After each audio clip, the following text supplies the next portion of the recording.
Yeah, just look at that. Talk about a view that'll revive you.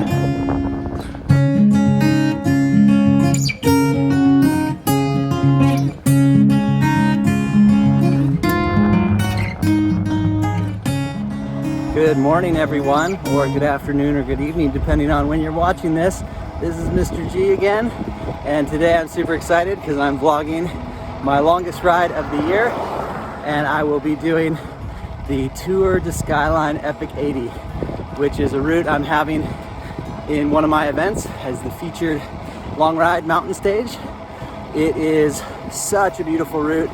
I'm warming up on these rolling roads in Aptos, and I'll be tackling 2 big climbs and a lot of other smaller climbs on the roller coaster ridge of Highland, Summit, and Skyline Boulevard.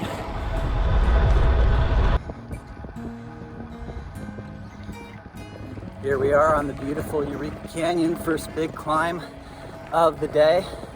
I'm going to do a separate vlog highlighting a shorter loop with Eureka Canyon and really emphasize its qualities because it deserves it.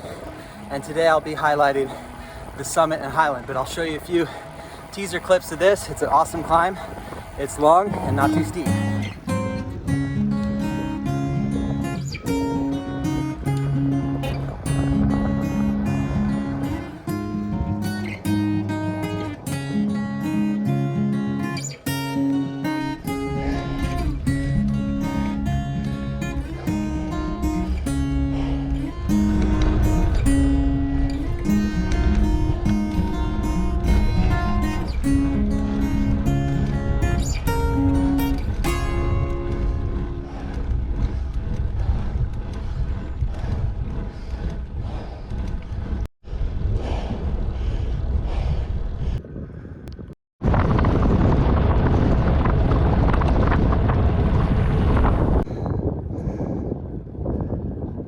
There's a 4-way intersection at the top.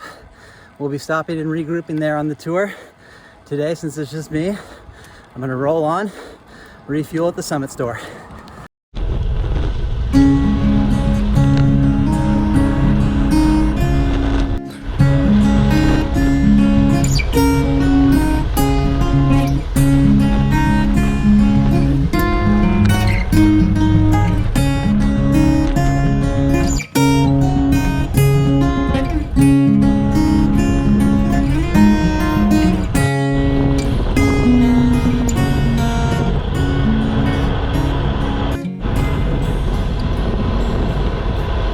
Make sure to catch those vistas on the left on Highland. It's so pretty up here.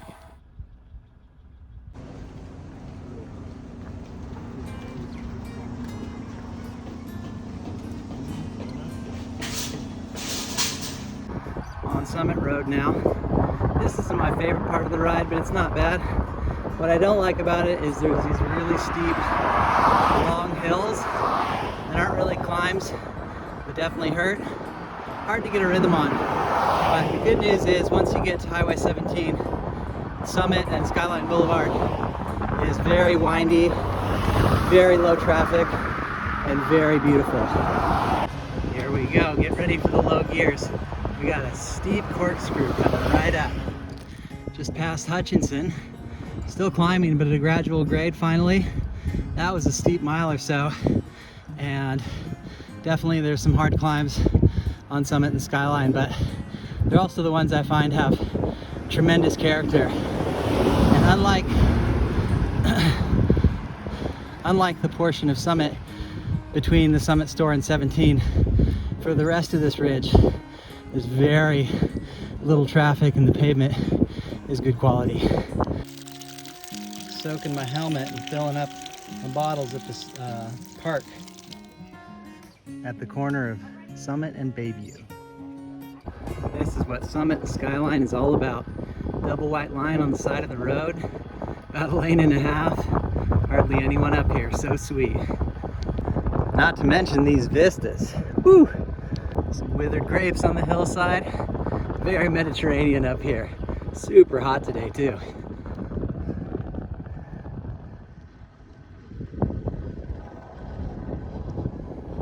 So for a brief portion, Bear Creek Road and Skyline are the same. and you want to make sure to bear right instead of descending Bear Creek after this very gradual, windy climb. It's a good place to eat and drink because the gradient's not that bad, or you could vlog and bypass eating and drinking and suffer later. Make sure to bear right to San Francisco. Just kidding, we're not going that far today. All right, this is where Skyline has a kicker and I think a good switchback and a continuous climb for a ways.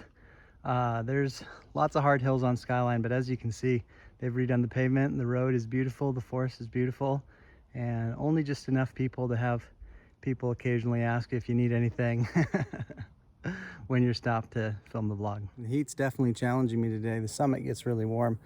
Probably about, you know, somewhere in the 80s, maybe high 80s, low 80s. It's hard to tell when you're working so hard up the hills. You start to accumulate a lot of heat, and it doesn't take much to feel flabbergasted, especially if you're not used to it. I just saw people in arm and knee warmers with a vest on. So I'm not sure whether they started on a really foggy side or what the deal is. I used to kind of overdress on my rides more for sun protection, but never quite like that on a day that's in the 80s. Nice little Christmas tree farm up here. Just finished the longest climb on Skyline. More hills to come, and I think one of the sections is the steepest of all the Skyline yet to come, but it's short and punchy. We're gonna pass Gist Road and then be descending the wonderful Black Road. Man, this road just keeps getting better and better. It's been forever since I've been up here. I gotta come back more often. This is amazing. Ain't that a vista? Woo! Here's our downhill Black Road. You could go straight and go to Highway 9, but this is a great road that leads down to Lexington, and there's a bunch of climbs on offer there too. Famous Gist Road. 9 hairpins on that one. Gonna have to try it sometime. Black Road's pretty sweet too though. Old Santa Cruz Highway, very thankfully, is not too steep. I'm still really feeling the effort of all the climbing so far, and the heat mostly. So just looking to get to the summit store, refuel, cool off, and take it from there. The views near the top are stunning, and the gradient mellows out a bit. Not that it's ever been that bad, but on a day like today when it's super hot and you're tired, you're grateful for it. Yeah, just look at that. Talk about a view that'll revive you.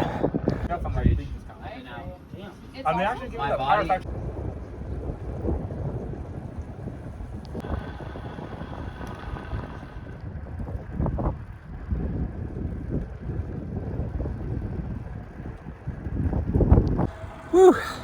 I was in a box going up Old Santa Cruz Highway and getting to the summit store, but that pit stop definitely did the trick. Got cooled off, got lots of hydration, ate some food, and I'm back on Highland, getting close to the last 1.5 mile climb, and the sweet downhill into Corlitos.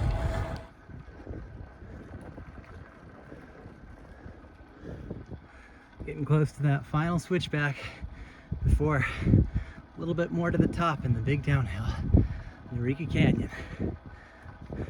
Making a pit stop at my folks' house. Getting the Whole Foods in. Well, I'm on Pleasant Valley now. A couple more hills to get home, but mostly it's an easier route, and the weather's very nice. The heat took such a toll on me, but I tell you, it was awesome riding Highland both directions and descending the canyon. Brought back so many memories. It's been a long time since I've spent quality time up there like that. So anyway, hopefully sharing it with you someday. If not, using this digital guide as a solo tour. Join me on tour. We're gonna be doing it September 24th, 2022. Let me know if you have any questions. Thanks for checking in, everybody. Ciao.